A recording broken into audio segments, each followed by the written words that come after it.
and all through OB. Bieber was heard on the iPods of Fazio, Mazarick, and Oliveri. The stockings were hung by the chimney with care in hopes that the seniors would find diplomas there. The entire guidance department were all snug in their beds while visions of college recommendation letters danced in their heads. Mr. Sasso and his jammies, his wife and kids too, had just settled down hoping their newborn would sleep the night through. When out on the lawn was the production company B&B, rehearsing One Direction, pretending to be Liam and Harry. Sasso ran to the window and pulled back the curtain. It had to be them, of that he was certain.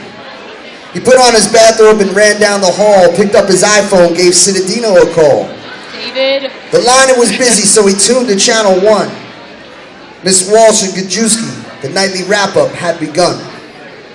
Vinny's favorite Christmas moments on Stopping by Sasso's and the weekly tech talk, #selfie, with Torok and Domino. He studied the tape. It made him so happy, like when the senior class rocked the roller coaster at the Christmas Day pep rally. He rubbed out his eyes. He thought it just couldn't be. Was that Tuckman, Fioritino, and Leonardelli? Well, what to his wondering eyes should appear but a miniature sleigh and 8 tiny reindeer? The little old driver he didn't seem to know. It was the underclassmen advisors, Amendola and Coutinho. And just like Coach Bill before a big game, he whistled and shouted and called them by name. Now O'Neill's Hydorn, Mr. Kerr, Officer K, on Mr. Devine, Dr. Ali, and the entire security. On the top of the roof, they pranced like Mr. Garnett in gym class teaching you guys the senior class dance. And just like Mackie and the gang, they had taught this dance for years, but now my former student, Mr. Donahue, helps lead the same cheers.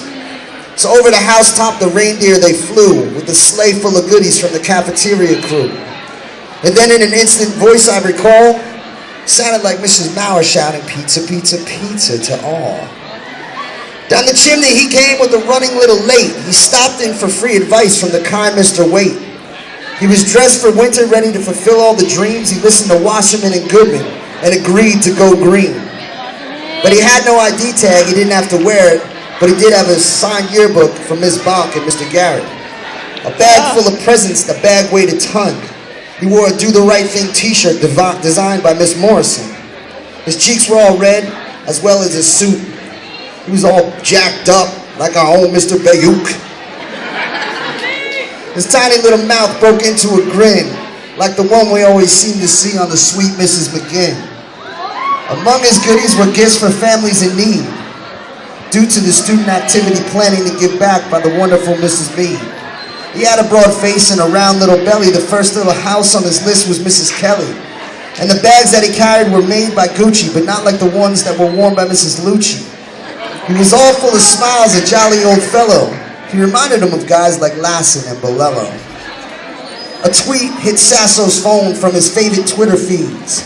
@HateOutOB, @OB shoutouts, congratulations to the class of 2014.